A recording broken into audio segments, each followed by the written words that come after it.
और आप देख रहे हैं भारत न्यूज़ और हमारे साथ में है किदवई नगर विधानसभा से महेश त्रिवेदी जी।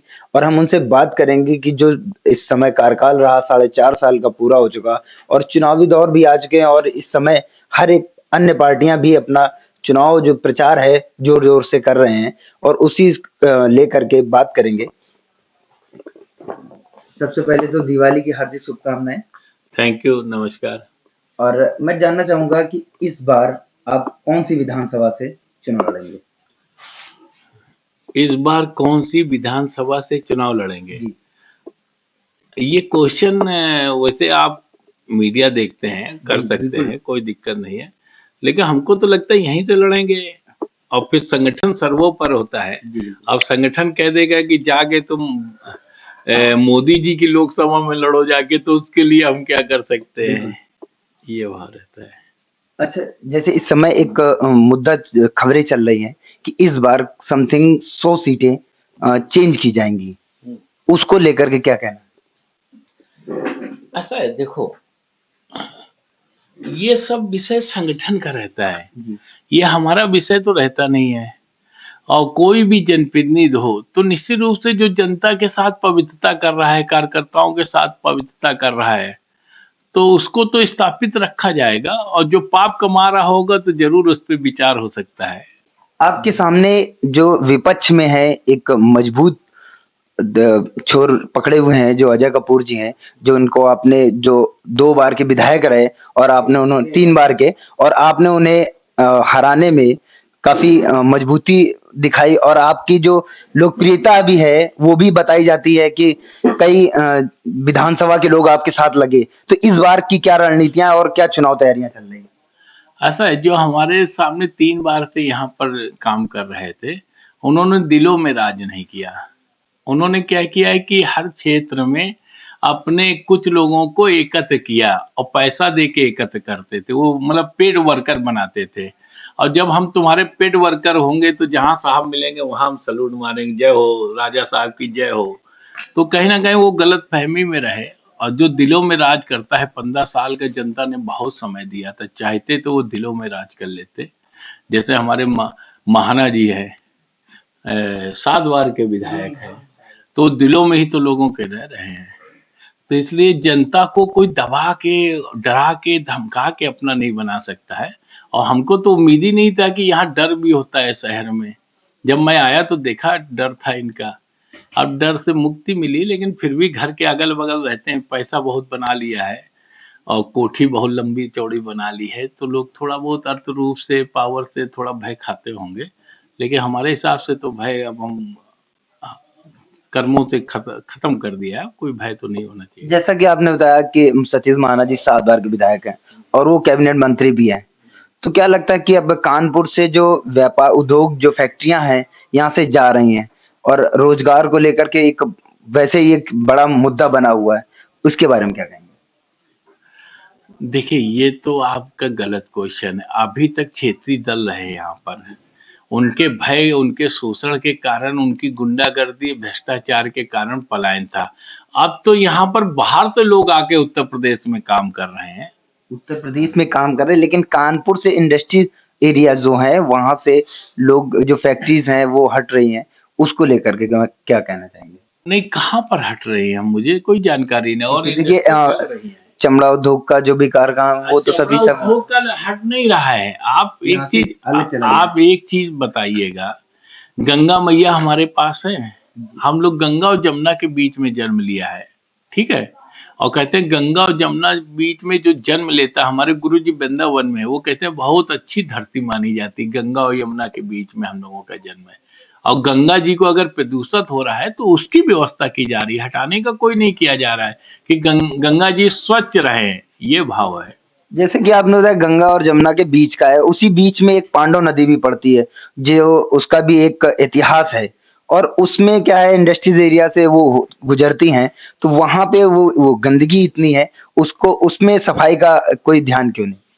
नहीं, सभी नदियों पे ध्यान दिया जा रहा है और जो हमारे मंत्री और जो इस विभाग को देखने वाले लोग हैं, उनकी पहली बार भारतीय जनता पार्टी की सरकार बनी है, तब इस पे विचार किया जा रहा है, इस पे स्वच्छता किया जा रहा है, धर्म को खड़ा करने का काम किया जा रहा है। अभी तक तो सब क्षेत्रीय दल है, सब भ्रष्टाचार में ही तो लिप्त रहे, किसी के पास कोई मुद्दा नहीं है।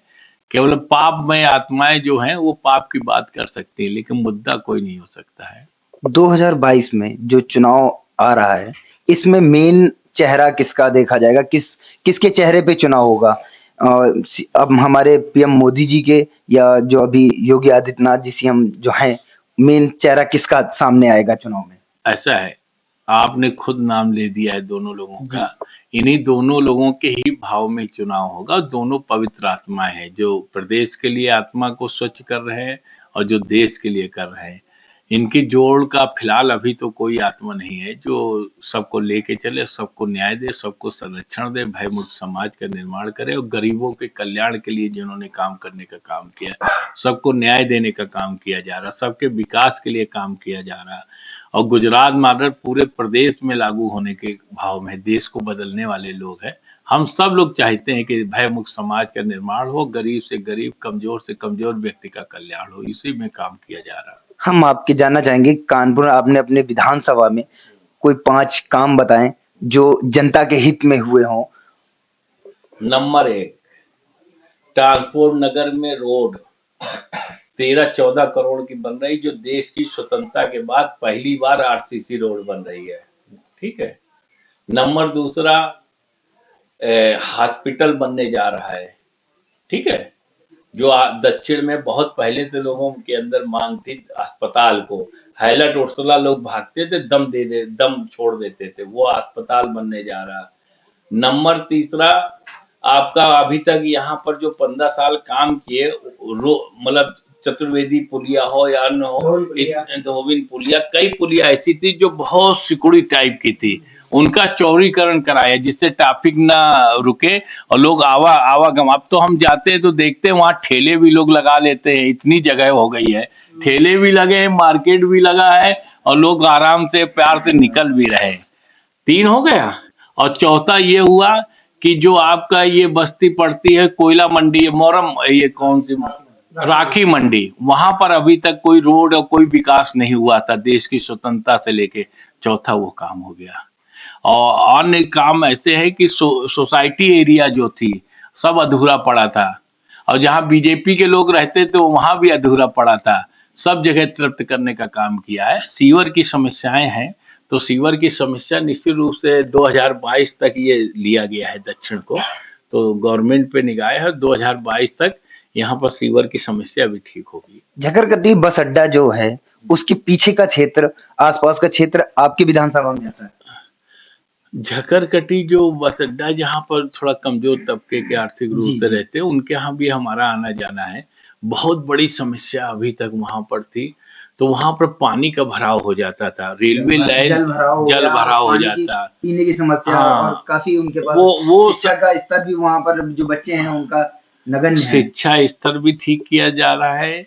वहां पर जो जल भराव होता है उससे हम लोगों ने रेलवे बोर्ड के विभाग के अधिकारियों से बैठक करके और उसमें व्यवस्था की जा रही है, रेलवे लाइन के नीचे से पाइप डालकर उसकी व्यवस्था की जा रही है, बहुत जल्द उसको ठीक होने जा रहा है। तो इस बार आपके सामने क्या लगता है कि आपके सामने कौन सी विपक्ष में बड़ी पार्टी साबित हो सकती है? देखो ऐसा है, अब हमको तो अपना स्वार्थ दिख रहा है, या ये मान लीजिए अपना चश्मा लगता है। हमारे योगी जी इतने मजबूत पहलवान हैं, उनके सामने कोई पहलवान टिकने वाला नहीं है। फिर भी विपक्ष में कोई ना कोई तो एक प्रतिद्वंदी अगर नहीं है, तो जब तक आपके सामने कोई रेस में लड़ने वाला नहीं, तो ऐसे लड़ना भी बेकार नहीं है। तो कम से कम एक ऐसा व्यक्ति तो चेहरा होगा जो आप मानते होंगे कि आपके सामने प्रतिद्वंदी के रूप में देखा जा सकता है। ऐसा है, हम लोग वसुदेव कुटुंबकम की धारा रखने वाले लोग हैं, हम लोग किसी को विपक्ष नहीं मानते, सब अपने खानदानी लोग हैं। एक तरफ पापी आत्मा है, भ्रष्टाचारी आत्मा है, एक तरफ पुण्य आत्मा है, तो ये जनता तय करेगी क्या होगा। जैसा कि अभी जो T20 वर्ल्ड कप हुआ था, और उसमें हमारे सीएम जी ने एक देशद्रोह का मुकदमे के लिए ऐलान किया था कि जो इस तरह की कृतियां करता है, कि जिसने पटाखे छुड़ाए, या तो इसमें कोई हिंसा वाली बात तो आई नहीं, तो इस पे मुकदमा दे क्यों? यार तुम पढ़े लिखे इंसान हो, जी। ब्राह्मण कोख में तुमने जन्म लिया है, राष्ट्र में जिस देश में हम रहते हैं प्रजातंत्र है यहाँ जी, पर, बिल्कुल। ठीक है।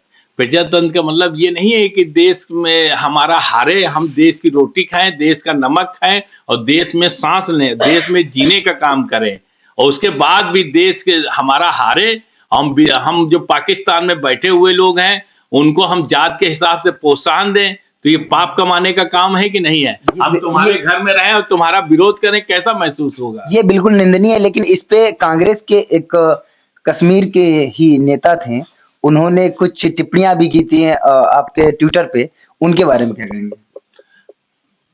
हम क्या कह रहे हैं यार, तुम क्यों ऐसा सोच रहे हो?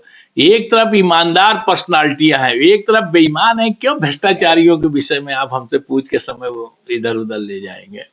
अच्छा, जैसे कि बसपा है, बसपा ने एक अहम रोल अदा कर रही है, इस बार ब्राह्मणों को अपने कुनबे में जोड़ने का कार्य कर रही हैं।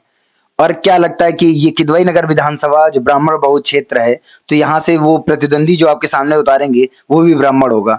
तो क्या एक वोट बैंकिंग काटने का काम होगा?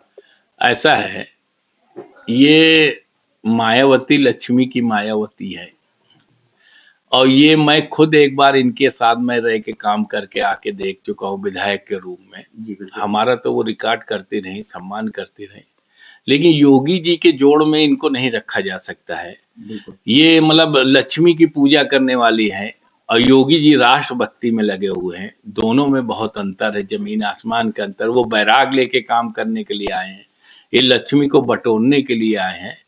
और कहीं ना कहीं आप इनका वसूल देख ले, तिलक तराजू और तलवार इनके मारो जूते चार।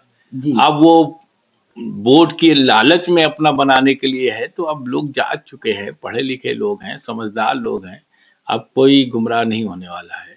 एक आखिरी सवाल है हमारा कि जिस तरह से अभी तक ये चल रहा है राजनीति में, तो क्या लगता है अखिलेश सरकार जैसे कि हर जो अखिलेश जी हैं, जो मुद्दे बना रहे हैं, जैसे कि अभी उन्होंने जो फ्लाईओवर बनवा रहे थे, तो काफ़ी कॉस्टली था, और इस बार जो अभी जो बना है, तो वो उसमें कई कमेंट निकाल रहे हैं और बता रहे हैं ये घटिया क्वालिटी का है। तो क्या ये एक इश्यू बना रहे हैं या फैक्टर क्रिएट होगा जो चुनाव की रणनीति और जो महंगाई को साबित कर रहे हैं, तो क्या कहीं ना कहीं चुनाव में इसका असर पड़ेगा महंगाई का? देखिए ऐसा है, जन जागरण हो चुका है, और पहली बार देश की स्वतंत्रता के बाद 75वां महोत्सव मनाया जा रहा है। तो महोत्सव को मनाने के लिए पहली बार राम मंदिर का निर्माण हो रहा है, पहली बार 307 को धारा को 370 को सही करने का काम किया गया है। तो निश्चित रूप से देश के लिए, समाज के लिए काम किया जाए, बिचौलियों को ठीक किया जा रहा है, भ्रष्टाचारियों को ठीक किया जा रहा है, गुंडों को ठीक किया जा रहा है, जनता के हित के लिए काम किया जा रहा है।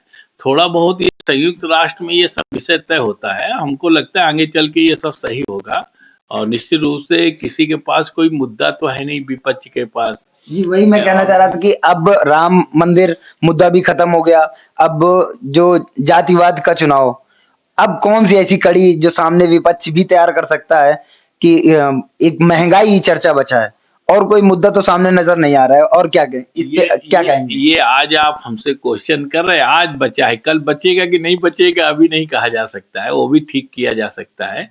और ये संयुक्त राष्ट्र में ये सब विषय तय होते हैं, और मुद्दा तो कोई बचा नहीं है, इसलिए मानव कल्याण के लिए, सबका साथ, सबके विश्वास के लिए हम लोग काम करने के लिए आए, हम लोग बंटवारा करने के लिए नहीं आए कहीं से भी। बहुत बहुत धन्यवाद, आपने कीमती समय दिया। धन्यवाद।